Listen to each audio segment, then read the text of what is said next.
amigos, hoy vamos a hacer un muy elegante centro de mesa para cualquier ocasión.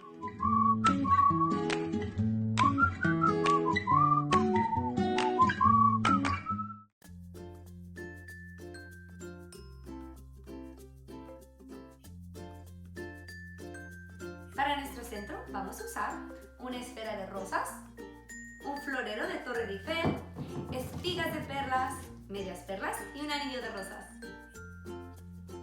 Siguiente, vamos a tomar nuestra esfera de rosas y vamos a cortar el listón que viene añadido.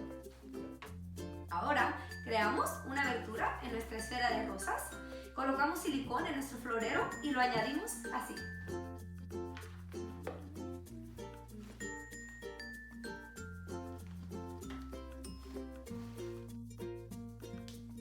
Ahora, para decorar nuestro florero un poco, vamos a tomar nuestras medias perlas, colocamos un poco de silicón y las añadimos alrededor del florero.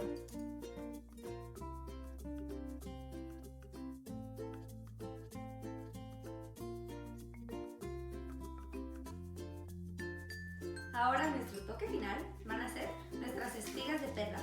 Las vamos a colocar alrededor de las rosas para personalizarlas un poco más.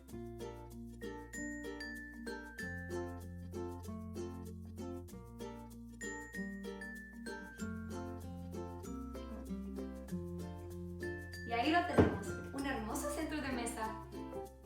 Y ahora que hemos hecho nuestro centro, no olviden suscribir para el siguiente video. Para preguntas o sugerencias, visiten lacrafts.com o dejen un comentario.